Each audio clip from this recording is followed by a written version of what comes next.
जब जब भारत अपनी गुलामी की मानसिकता से बाहर निकलकर अपनी असली पहचान की ओर कदम बढ़ाता है, तब तब एक खास किस्म का शोर सुनाई देता है। शोर उन्हीं लोगों का जो खुद को भारत का कस्टोडियन समझने के बजाय खुद को मालिक समझते हैं। 2022 में जब राजपथ का नाम कर्तव्य पथ रखा गया, तब कहा गया कि राजपथ तो हिंदी शब्द था, बदलने की क्या जरूरत थी, सरकार के पास कोई फ्यूचर विजन नहीं है। 2023 में जब मुगल गार्डन्स को अमृत उद्यान कहा गया, तब तर्क आया कि नाम बदलने से इतिहास थोड़ी बदल जाता है, ये तो संकीर्ण मानसिकता है। और अब 2026 में जब प्रधानमंत्री मोदी सेवा तीर्थ नामक एक बिल्डिंग कॉम्प्लेक्स का उद्घाटन कर रहे हैं, जहां पीएमओ, कैबिनेट सेक्रेटेरिएट और नेशनल सिक्योरिटी काउंसिल सेक्रेटेरिएट जैसे देश के सबसे अहम संस्थान ब्रिटिश एरा साउथ ब्लॉक से शिफ्ट होंगे, तो वही पुराना जुमला फिर लगता है सुनाई देगा कि नाम में क्या रखा है, इससे देश थोड़ी सुधर रहा है, ये कौन सा फ्यूचरिस्टिक विजन है। असल में यही सवाल सबसे बड़ी मिसअंडरस्टैंडिंग को जन्म देता है, क्योंकि ये सिर्फ नाम बदलने की बात नहीं है, ये माइंडसेट शिफ्ट है। ये उस ऑनेस्टी और कन्विक्शन का शिफ्ट है जिससे प्रधानमंत्री नरेंद्र मोदी पिछले 11 वर्षों से इस देश को लीड कर रहे हैं। जो लोग नाम में क्या रखा है कहते हैं, वे शायद ये समझना नहीं चाहते कि किसी भी सिविलाइजेशन के सिंबल्स उसके वैल्यूज को रिफ्लेक्ट करते हैं। ब्रिटिश एरा की इमारतें सिर्फ ईंट पत्थर नहीं थी, वो एक नैरेटिव थी, डोमिनेंस, सबमिशन और बोरोड आइडेंटिटी की।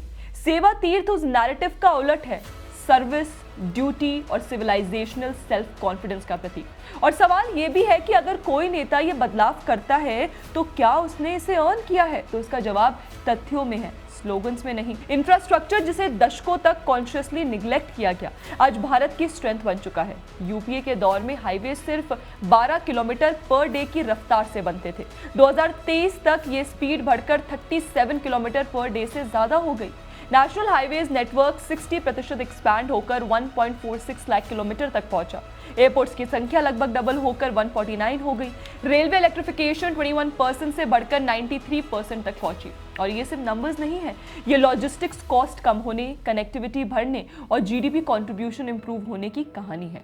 2020 में आत्मनिर्भर भारत लॉन्च हुआ, 101 डिफेंस आइटम्स के इंपोर्ट्स बैन हुए और रिजल्ट डिफेंस एक्सपोर्ट्स 686 करोड़ 2013-14 से बढ़कर 21,083 करोड़ 2022-23, यानी 31 फोल्ड जंप। ये सिंबॉलिक नहीं, स्ट्रैटेजिक शिफ्ट है। हेल्थ केयर में पब्लिक स्पेंडिंग जीडीपी के 1.1% से बढ़कर 2.1% हुई। मेडिकल कॉलेजेस 387 से 706 हो गए।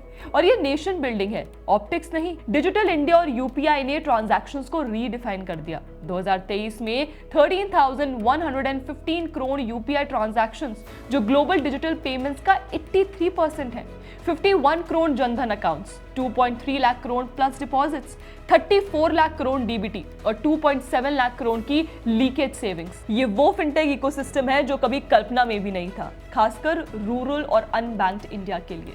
और जिस ओपन डेफिकेशन ने दशकों तक भारत की 60% से ज्यादा आबादी को जकड़ रखा था, स्वच्छ भारत मिशन के तहत 11 करोड़ टॉयलेट्स बने। 2019 तक भारत ओपन डेफिकेशन फ्री घोषित हुआ। कवरेज 39% से 100%। ये डिग्निटी का सवाल था, सिर्फ सैनिटेशन का नहीं। इसलिए जब कोई पूछता है कि नाम में क्या रखा है, तो जवाब सीधा है कि नाम तब मायने रखता है जब वो नाम एक लॉन्ग जर्नी का कल्मिनेशन हो।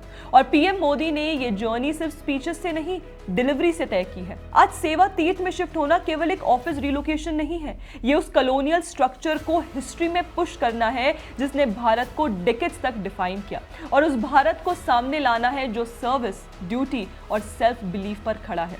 रामायण के किष्किंधा कांड का श्लोक याद आता है, उत्साहो बलवान नास्त्योत सात परम बलम। असल शक्ति इंथुजियाज्म, रिजॉल्व और होप में होती है। होप कोई इमोशन नहीं, सिविलाइजेशन का ऑक्सीजन होती है। 60 सालों के कांग्रेस रूल और पीएम मोदी के 11 सालों का फर्क यही है, सिनिसिज्म बनाम होप। एक तरफ वो पॉलिटिक्स है जो भारत को प्री 2014 की ग्लूम में वापस ले जाना चाहती है, दूसरी तरफ वो लीडरशिप है जो शैकल्स तोड़कर आगे बढ़ना सिखाती है। अगर भविष्य को बचाना है तो सबसे पहले होप को बचाना होगा, और सेवा तीर्थ उसी होप का फिजिकल मैनिफेस्टेशन है, सिंबॉलिक से कई ज्यादा हिस्टोरिक और ट्रांसफॉर्मेटिव।